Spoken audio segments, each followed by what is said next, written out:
3 नवंबर 1957 ये वो समय था जब रूस के कुछ वैज्ञानिकों ने लाइका नाम की एक फीमेल डॉग को स्पेस में भेजा था। लाइका को स्पेस में जाकर पृथ्वी के ऑर्बिट में यानी कि पृथ्वी के चारों ओर चक्कर लगाने थे। लाइका को वापस पृथ्वी पर लाने का वैज्ञानिकों ने कोई प्लान नहीं किया था। वैज्ञानिकों ने लाइका के लिए जहर वाला खाना रखा था जिसको लाइका खाती और उसके बाद लाइका की स्पेस में ही मौत हो जाती।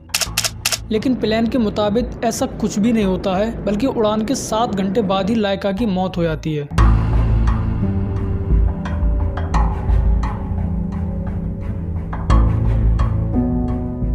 आखिर क्यों वैज्ञानिकों ने इस लाइका नाम की फीमेल डॉग को स्पेस में भेजा था और ऐसे क्या कारण थे जिनकी वजह से लाइका की स्पेस में ही मौत हो जाती है। कुछ लोग मानते हैं कि लाइका पहली वो एनिमल थी जो स्पेस में गई थी, लेकिन ऐसा बिल्कुल नहीं है, बल्कि लाइका पहली वो लिविंग क्रिएचर थी हमारी पृथ्वी की जो सबसे पहले हमारी पृथ्वी के ऑर्बिट में गई थी और हमारी पृथ्वी की चारों ओर परिक्रमा की थी। स्पेस में सबसे पहले जाने वाला जो जीव था वो थी कुछ मधुमक्खियां, जिनको 20 फरवरी साल 1947 में अमेरिका के वैज्ञानिकों द्वारा स्पेस में भेजा गया था। इन मधुमक्खियों को स्पेस में भेजने का कारण ये था कि वैज्ञानिकों को ये पता करना था कि किसी भी जीवित प्राणी को अगर पृथ्वी के गुरुत्वाकर्षण से बाहर भेजें यानी कि जीरो ग्रेविटी में भेजें तब उसकी लाइफ पर क्या प्रभाव पड़ेंगे और उसको किन किन चीजों का सामना करना पड़ सकता है। इस मिशन में कुछ मधुमक्खियों की मौत हो जाती है और कुछ मधुमक्खियां वापस पृथ्वी पर जीवित लौटती हैं। वैज्ञानिक जिस रॉकेट के माध्यम से इन मधुमक्खियों को स्पेस में भेजते हैं वो रॉकेट पृथ्वी से केवल 100 किलोमीटर ऊपर तक ही जाता है, जहाँ से कि स्पेस की शुरुआत होती है और उसके बाद ये रॉकेट वापस पृथ्वी पर आ जाता है और इसके बाद ये स्पेस मिशन चलते रहते हैं जिनमें यूएस और रशिया की स्पेस एजेंसियां अपने स्पेस रॉकेट में डॉग और एनिमल को बैठाकर इनको पृथ्वी के ऑर्बिट में ले जाने की कोशिश करती हैं। साल 1940 में और 1950 के बीच में ऐसे कई सारे मिशन होते हैं जिनमें यूएस और रशिया की वैज्ञानिक डॉग, कैट, मंकी और रेबिट को स्पेस रॉकेट द्वारा स्पेस में ले जाया जाता है। ये रॉकेट केवल आउटर स्पेस तक जाते हैं और उसके बाद वापस पृथ्वी पर आ जाते हैं। इनमें से किसी भी रॉकेट ने हमारी पृथ्वी को ऑर्बिट नहीं किया था। और फिर टाइम आता है साल 1957 जब लाइका नाम की एक फीमेल डॉग पहली बार हमारी पृथ्वी के ऑर्बिट में जाती है और हमारी पृथ्वी को ऑर्बिट करती है और यहाँ से शुरू होती है लाइका की कहानी जो आज के दिन इतिहास बनती है। लाइका को जिस मिशन के द्वारा स्पेस में भेजा जाता है उस मिशन को नाम दिया जाता है स्पुतनिक 2।